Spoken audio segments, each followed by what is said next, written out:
Hey, what's up guys? It's Hans again and welcome back to my channel. In today's video, we're going to answer some of the questions that you guys may have about the UnionBank Easy Installment Options, EasyBill Pay, and EasyConvert.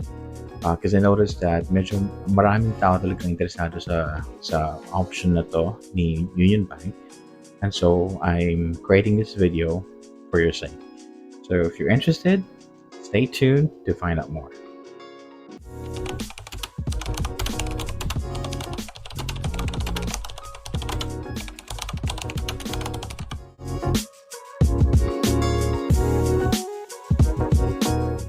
All right, without further ado, let's go ahead and answer the first question.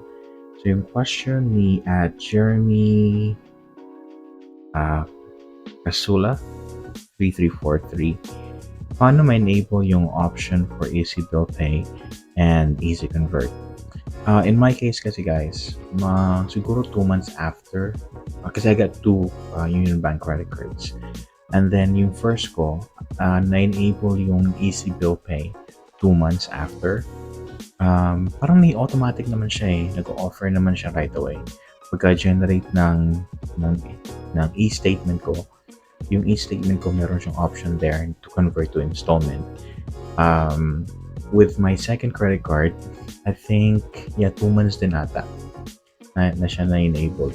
Pero if you want to like take advantage of it, right away, my recommendation is to reach out to UnionBank customer support, or maybe you can simply create a ticket. Go to the mailbox, and then under support, there's an option for you to create a ticket and inquire about other loan-related concerns. So you can check with them if it can be enabled, or if you wanna like talk to a live representative, better yet, reach out to UnionBank customer support para ma-explain sa inyo ng mas mabuti kung paano siya i-take advantage. So yun. But guys, you have to understand that it is subject for credit evaluation and approval. So hindi siya available right away. So you still have to, once you request for it to be enabled sa account mo, then you'll have to wait.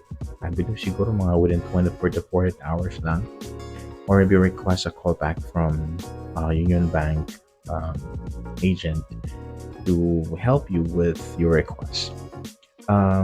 Also, since if it's not yet available, I guess what you can do perhaps is make sure in the first 2-3 months na in good standing yung account mo, kasi isa yun sa basis nila. It's available for accounts that are in good standing. So yeah. All right, next one is kay at Ato Robles TV. Yung 750 na processing fee po ba isang bagsakan na or isasama na rin sa monthly? So basically, separate siya.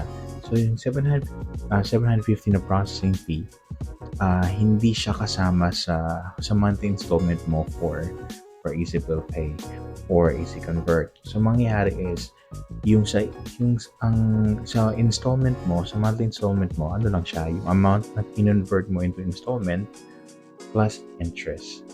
So on your next bill, it would look like this: 750 na processing fee plus new charges for that billing cycle, and then yung monthly installment mo for either EasyBill Pay or EasyConvert. So yeah. So consider mo yung processing fee as a single receipt na transaction. So the fee is gonna be there every time you convert a transaction into installment, or if you're going to take advantage of the EasyBill Pay option ni UnionBank. So lagi siyang separate. So yung again, one more time, yung kasama lang sa installment is just the amount you converted plus the interest. So makikita mo siya sa payment plan kung ilang months man yung terms na kinuha mo, and you will see there the exact transaction or the amount and how much is the interest that will be included in it, and on a monthly basis. All right, so let's go to our next question. Sir, Also, sorry.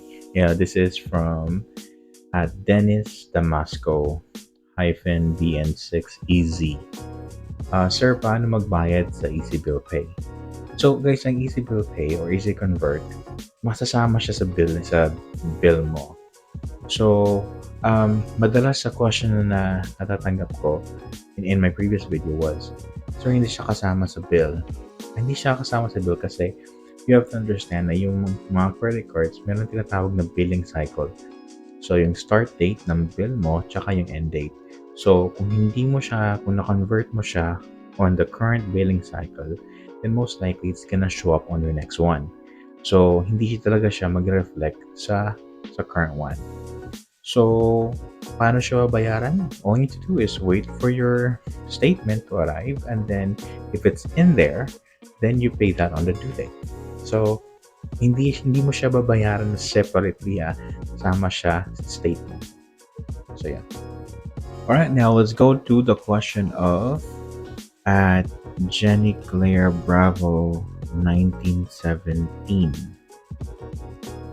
108 years old siya, guys. No, just kidding. Alright, sabi niya, medyo mahaba. So, hello sir, ask ko lang po, I received my SOA noong January 8. Total bill po is 13K. Nag-apply ako for EasyBill kanina, 6 months. Installment and approved amount is 13K. So, naging 1K na lang siya. So, the question is, darating na due date ng January 24. So, guys, with regards to this one, so yes, you have to pay whatever is left. But then, either pay whatever is left or pay the minimum.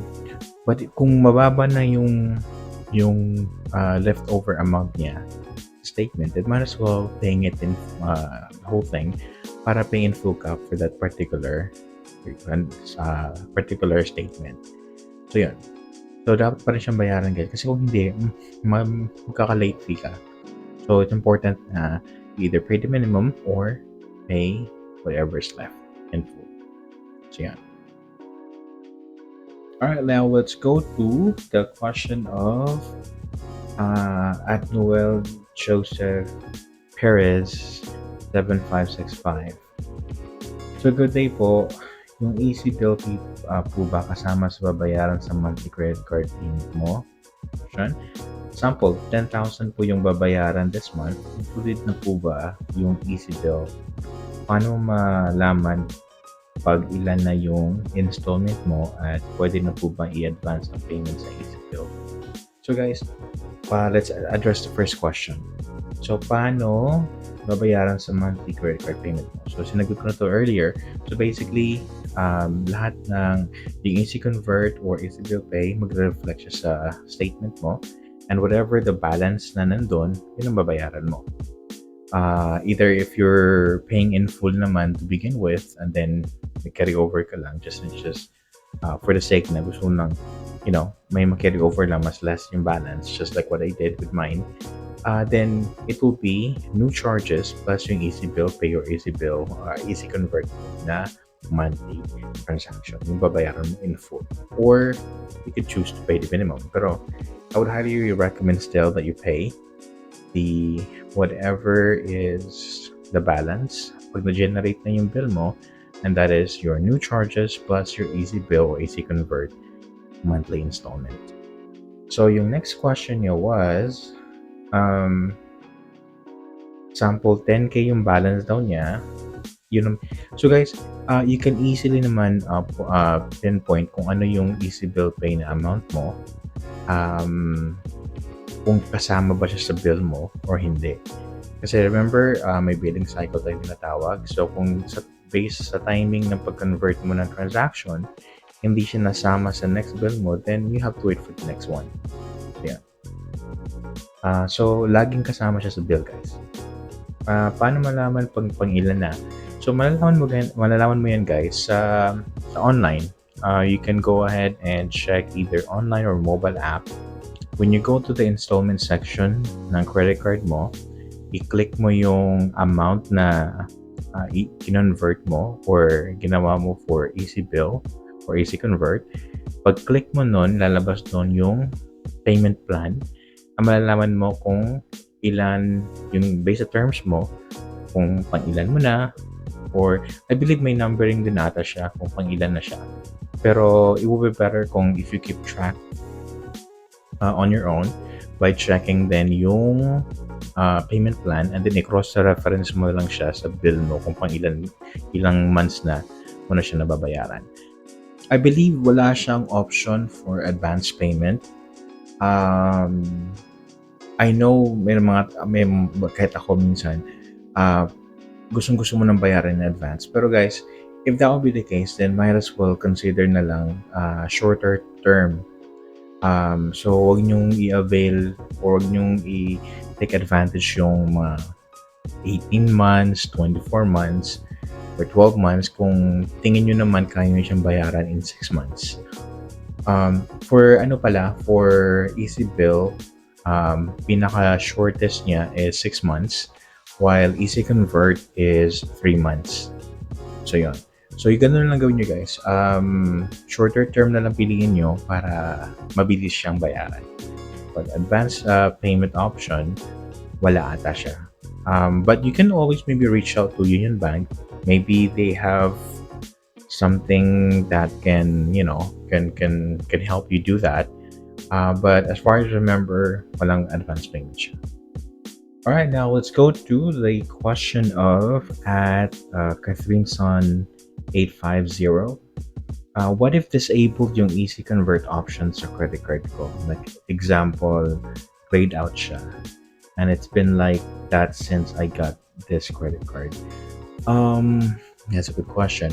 So guys, kasi yung EasyConvert at EasyBill Pay, hindi naman siya automatic. Well, automatic siya sa ilan.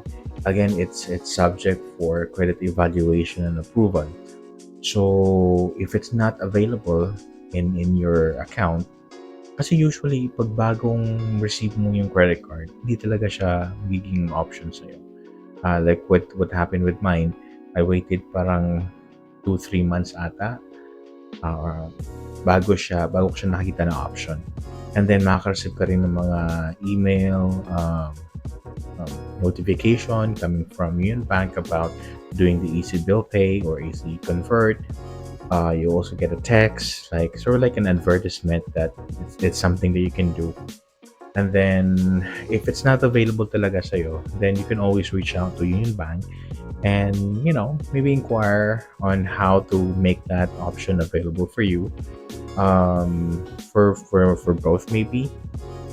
Pero, yeah, nasa sa'yo na naman yan. I mean, yeah, just reach out to them. You can either create a ticket under the mailbox and then go to support, create a ticket, loan-related inquiry, and yeah. Or better yet, you can contact them or go to the bank in case you wanna have an interaction with a live person. So yeah. All right, let's do just one last question, and this time it came from at Bumi Wang 1893.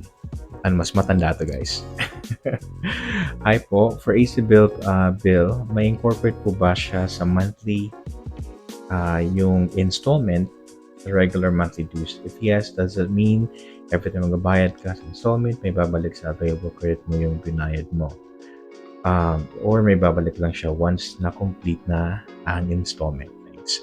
So this is actually a good question kasi medyo maraming question akong natanggap about this.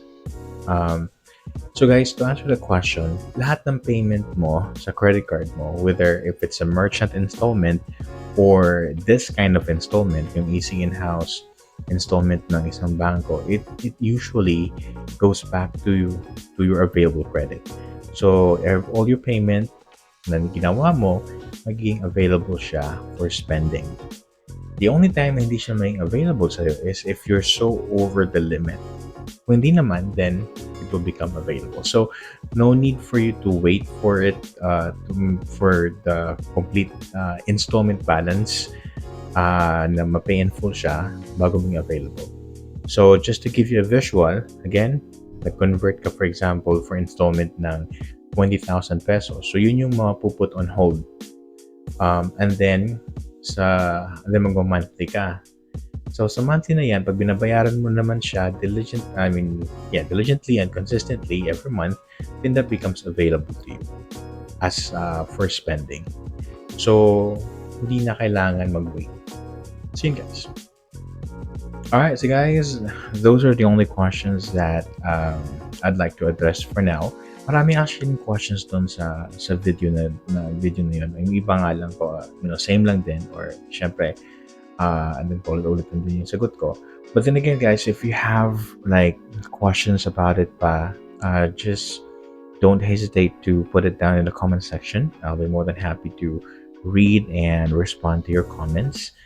And guys, please be advised as well that I don't work for Union Bank. I'll try my best to answer all your questions. Um, and then you can always reach out to Union Bank if you find my answers unsatisfactory. So just to make sure and check and validate as well with them if what I'm telling you guys and whatever I'm saying to you guys is actually true. So yeah. And guys, as like what I always say, don't forget to like, share, and subscribe to my channel and hit that bell notification icon para updated kayo sa mga newly uploaded videos ko here on YouTube. Again, this is Hans. See you guys next time.